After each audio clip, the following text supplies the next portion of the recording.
This machine is reminding people our lives have more than one possible path. This machine is validating. Mysterious. Magic. Destiny. Your future.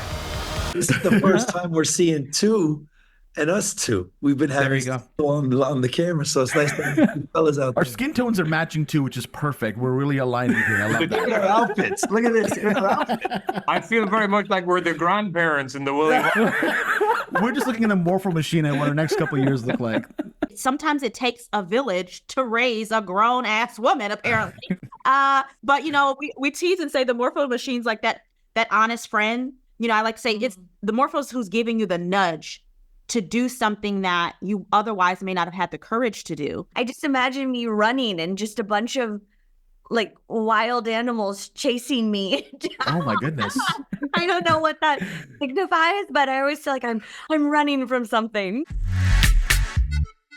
Hello, Gabrielle and Allie. How are you both doing? Great, how are you guys? We are fantastic. Now that we're speaking to you as well. Yeah, of course. 100%. Love it.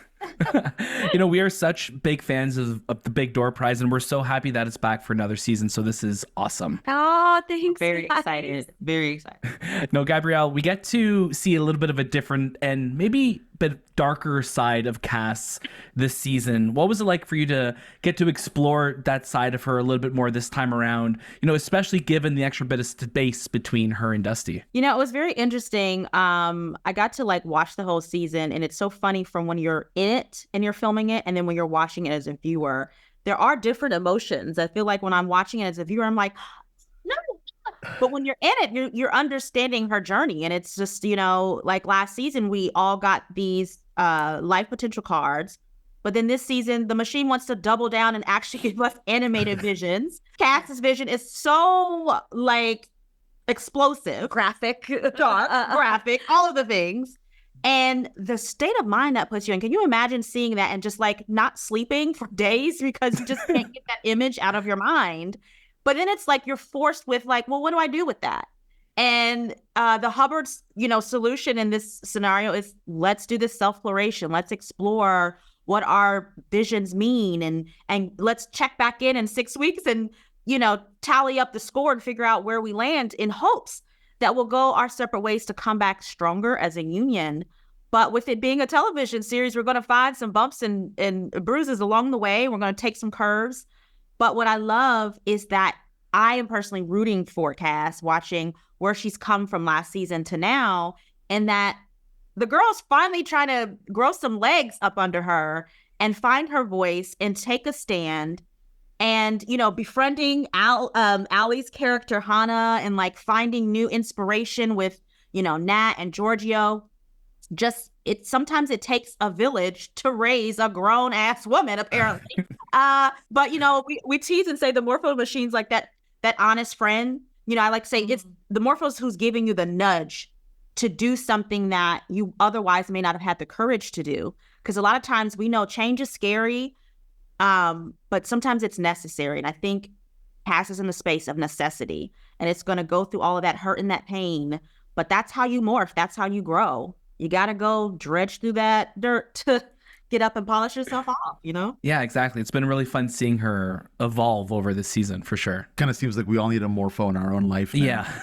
Yes. Allie, you know, we loved seeing Hannah's previous story with the Morpho machine explored, even if just for a little bit. Did having that backstory kind of change your approach to how you'd play her? I mean, from the beginning, I knew so little, and we did that by design because I didn't want to know too much, and Dave didn't want me to know too much because, you know, you don't want to play the ending, and I wanted to kind of peel back her layers as we were kind of doing those scenes, so which was a really fun process for me.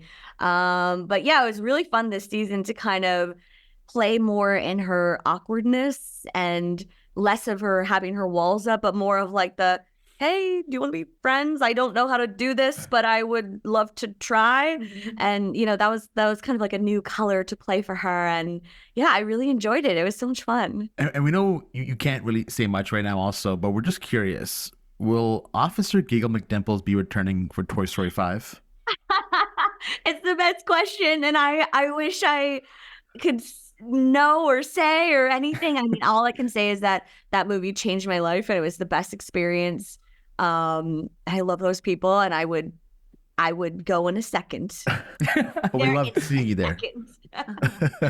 Amazing. Really quickly before we wrap up, we just have to ask both of you, of course. Last year Gabrielle, we got to ask, what would your card say? I mean, now that the game has kind of evolved this year, what do you think your Morpho screen would show if you were to go into one of those machines? Oh, I would hope not that. No, hopefully not. Something not so stark and traumatizing. I don't know. I would probably see myself as the artist that I am, like actor, on like a proscenium stage, or maybe a stage in the round, in like just faceless audience, in like me figuring out who that audience has to be. You know what I mean? Like figuring out how I put the faces on those audience. Allie, how about you? Oh man, I don't know. I just imagine me running and just a bunch of like wild animals chasing me. Oh my goodness. I don't know what that signifies, but I always feel like I'm running from something somewhere. Oh, okay. We love it. We love that.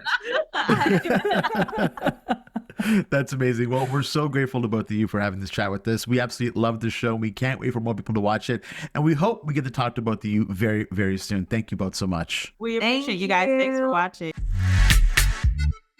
Josh, Chris, how you both doing? Terrific form now that you're here, bud. Wow. Great. Thanks so much. Look at that. That's amazing. Nice. That's a nice so kind of you guys. Nice way to enter. Yeah. This is the first time we're seeing two and us two. We've been having on the camera, so it's nice to have you fellas out there. Our skin tones are matching too, which is perfect. We're really aligning here. I love that. Look at our outfits. Look at this. Look at our outfits. I feel very much like we're the grandparents in the Willy Wonka. We're just looking at a Morpho machine and what our next couple of years look like.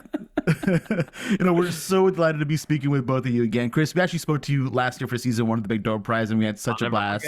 Never forget it. And Josh, we spoke to you for She-Hulk almost 2 years ago, and you gave us this great nugget of knowledge on where the best bathrooms are to go to. So thank you for that, because it's still important for us. I got you. I can help you out whenever you need. Love that. You can take the waiter out of Olive Garden, but you can't take Olive Garden out of the waiter. We love this show so damn much, and we're just so happy it's back for another season, and you guys could share the time with us. So thank you. Thank you for having us. Absolutely. Now, Chris, your character Dusty is one that we think most people will relate to in the series. Every time he comes close to something that scares him, he kind of just pulls right back. What was it like getting to explore the next stage of his potential this season? I mean, scary, because like you say, he loves the status quo, or he certainly has the facade of somebody who's enjoying where they're at. But once this kind of catalyst comes in, I think this is why people relate to him a little bit, because he's probably the most cynical. And I think that we would all be very cynical of this machine that takes our social security number and $2 and tells us what our future is going to be. But for whatever reason, we buy into it because it seems to be working for people. And Dusty finds the whole thing terrifying because it changes this stable reality that he has etched out of a foreign landscape, and he feels like he's happy in his life.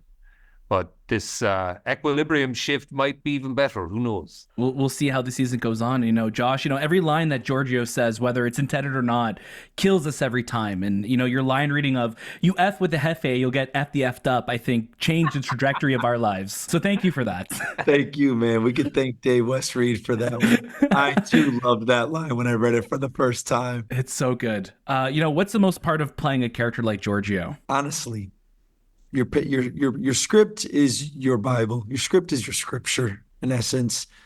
From the very first scene, if you remember it, episode 1, when you see Dusty at his birthday dinner at Giorgio's, that scene, one of the stage directions was Giorgio gets up and drops a bag of quarters on the table. It says, have fun out there. It didn't say he lays. It didn't say he kindly gives. It says he drops a bag of quarters on the table. Those are the things that I'm looking for inside of a script to help me define who the character is. And there you immediately know who drops a bag of quarters.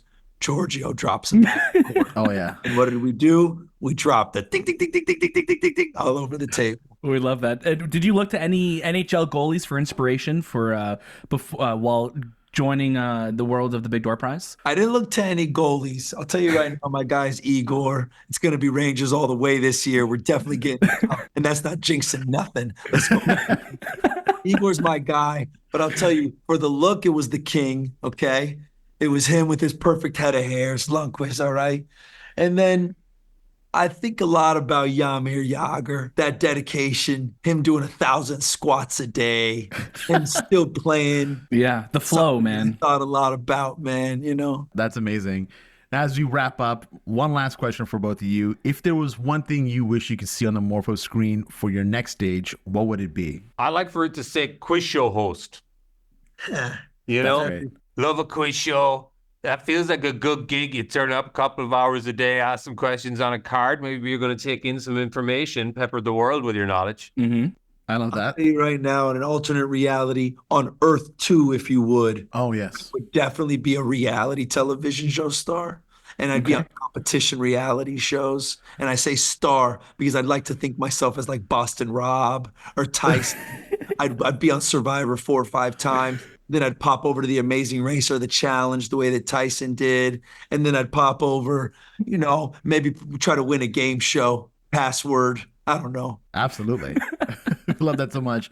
Thank you both for sharing your time with us today. We absolutely, again, love the show. We love talking to both of you. We hope we get to talk to you in the future again. So thank you so much for your time today. Thank you. Thanks a million for having us. David, how's it going? It's great. Thanks for talking with me. Oh, we're delighted to be back. You know, we were so lucky to speak with you last year for season 1 of the show, and to be back now and to see how the show has evolved in season 2 so far has been so fantastic. So we're just so happy to be here. Oh, great. I'm glad you feel that way. Of course. Now, you know, we have to ask, you know, first and foremost, you know, the Morpho machine is evolving itself this year, and I love that we're really kicking things off with, like, you know, are you ready for the next stage? What was your preparation going into the next stage of the show, and what did you really want to kind of nail down with the design and feel for what season 2 is going to be? I think I just wanted to make sure that season 2 felt bigger than season 1, that it was an escalation, that we weren't just going to do more of the same. You know, in the first season, the machine is giving people these cards that tell them their life's potential. And we knew in the writer's room, it couldn't just be more cards or different cards, that it had to feel like what the machine was offering was more complicated and also more inspiring. So we came up with this idea of these visions, which are kind of an homage to retro video games, where it's like you see this little animated version of yourself having some sort of experience. And it's unclear if it's the past or the present or the future or a dream. But in some ways, these visions really cut to the core of who these people are and inspire them to rethink their lives and make change. It's been so fun seeing that, and, you know, really just, you know, picking apart some of the visions that we've seen, you know, especially when you think of like Cass's vision and things like that, you're like, okay, things could get pretty dark as well too, which has been really fun to explore with everyone this season. Yeah, there's a full range of visions and a full range of reactions. You know, in the first season, it's so aspirational. You discover your life potential that everyone goes kind of running to find out what that is. In this season, the next stage of the machine, it's a little less clear whether this is a good thing or a bad thing and whether you really want to embrace it. So that led us in some fun new directions. And there's no shortage of fantastic characters that are in this show. And I'm curious for yourself, you know, which character do you kind of find yourself relating to the most? Oh, I find a bit of myself in all of them, probably. I think part of what's fun about the second season is there were a couple of characters who didn't get their own episode in season 1, who get the deep dive in season 2. I really love Mr. Johnson, the magician, looking back at his life and learning some pretty deep things about who he is and how he got to where he is this season. And the character of Hannah, who starts the show as seemingly just the bartender in the background. And by the end of season 1, everyone's looking to her for answers about the machine. And we really get into the mystery with her in the second season. Yeah, and I think that's something that we love so much about the series as a whole, really, is that you really start to care for every single character's journey in this, and it really does feel like a community that you just want to know more about each character. And there's been a great balance of that. Like, as you said, in season 2, we're getting to do a lot more deep dives into characters that we didn't get as much from them in season 1. So it's been great seeing that. Yeah, thank you. I think, you know, I look at the show less as a show about people becoming different people and more about people revealing who they really are. And so there's a gradual unwrapping of these really interesting characters played by an amazing group of actors. Last question before we wrap up here. If there was one thing that you wish you could see on the Morpho screen for your next stage, what would it be? I have no idea. I mean, I hope my potential would have something related to what I'm doing right now, but it could be more interesting to see something completely unexpected, like I'm a professional tap dancer or something. Oh, that's awesome. Just to pull that, it's not that I've always dreamed of that and think I'd be great, but maybe. Makes you think though, right? We're like, maybe that is my calling. You never know. Yeah, I'll start taking lessons now. Love that. David, thank you so much for your time again. We're loving this show so much. We're so excited for more people to watch it when season 2 drops. And I really hope we get to talk to you again for whatever comes next. Me too. Thanks very much for taking the time.